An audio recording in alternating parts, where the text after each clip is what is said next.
अगर आप अच्छा आचरण नहीं करेंगे, अच्छा जीवन नहीं जिएंगे, तो फिर आप सत्संग में आकर भी बाबा आपको भगा देंगे। कुछ दिन के बाद आप आएंगे नहीं। इसीलिए बाबा का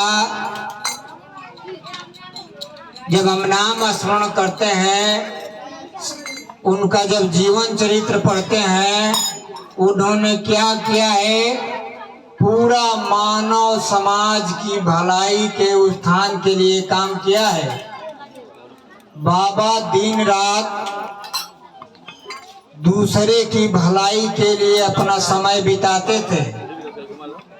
हम कैसे हैं कि हम सत्संग में आकर के दूसरे की शिकायत में ही अपना जीवन व्यतीत करते हैं। दूसरे की शिकायत न करें और दूसरे के अवगुणों को न देखें, अपने अवगुणों को देखें और बाबा से प्रार्थना करें कि हे प्रभु, हमारे भीतर के अवगुण दूर हो और सद्बुद्धि मिले, हमारी बुद्धि का विकास हो और मेरा मन संसार के कार्य करते हुए तेरी भक्ति करे। हम गृहस्थ हैं, हम संसार में हैं, बीवी बच्चे हैं, हम माता पिता हैं, भाई बहन हैं। संसार के हर रिश्ते को निभाइए, संसार के हर रिश्ते को आप निभाइए। आप संसार के हर रिश्ते को निभाएंगे, आप में वो शक्ति है। कोई रिश्ता टूटने मत दीजिए। हर रिश्ते को आप अपने बुद्धि के द्वारा उसको निर्वाह कीजिए।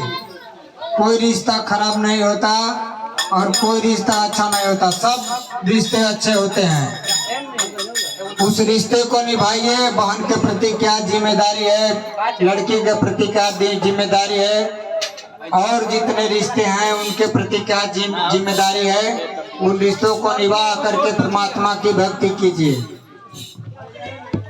बाबा को आज सारी दुनिया साईं बाबा के नाम से जानती है। जानते हैं साईं बाबा, आज साईं बाबा के नाम से इतना प्रसिद्ध मशहूर क्यों हो गए? उन साईं बाबा को साईं बाबा नाम कैसे मिला? जब बाबा शिरडी में आए तो खंडोबा मंदिर के पुजारी थे महालसापति। उनसे पहले उनका कोई नामकरण नहीं था, ना कोई उनको जानता था। जब महालसापति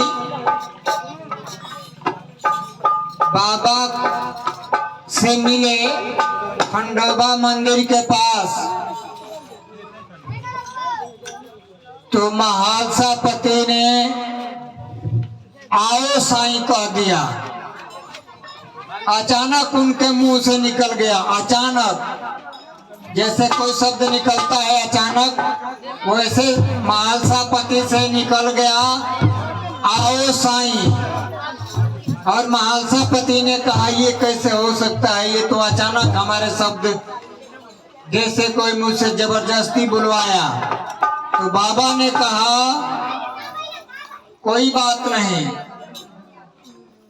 मैं इसी नाम से पूरा विश्व में जाना जाऊंगा। किस नाम से? साईं नाम से। उससे पहले बाबा का कोई नामकरण नहीं था। किस नाम से बाबा को कोई जानता था? कोई नहीं मालूम। तभी से बाबा साईं नाम से प्रसिद्ध हो गए। ये महालसापति बाबा के एक निष्ठ भक्त थे और महालसापति की बातों को आजीवन बाबा ने ग्रहण किया। देखिए भक्त और भगवान की सामर्थ्य देखिए। भक्त के द्वारा हुआ वाणी परमात्मा ने कबूल किया, बाबा ने कबूल किया। बाबा जब शिरडी में आए, छोटा सा ग्राम था, उसमें 2 कुएं थे।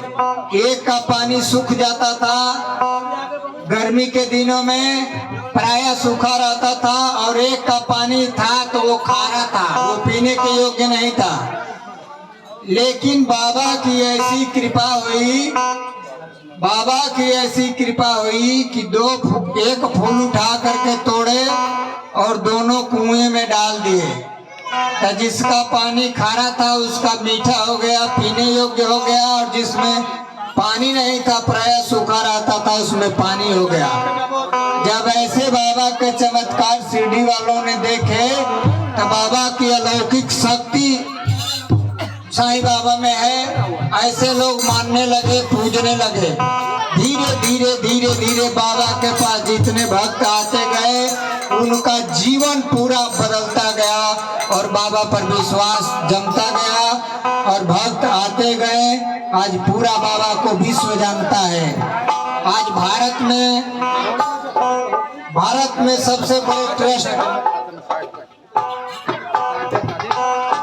आप सभी बहुत भाग्यशाली हैं कि आप सब काम धाम छोड़ करके हर महीने की जो पहले गुरुवार पड़ती है उस गुरुवार के दिन आप आ जाते हैं अपना व्यस्त समय निकाल कर। बाबा की आप पर कृपा है।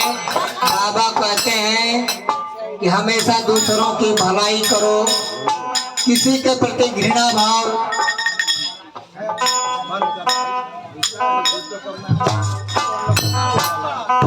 बंद करो।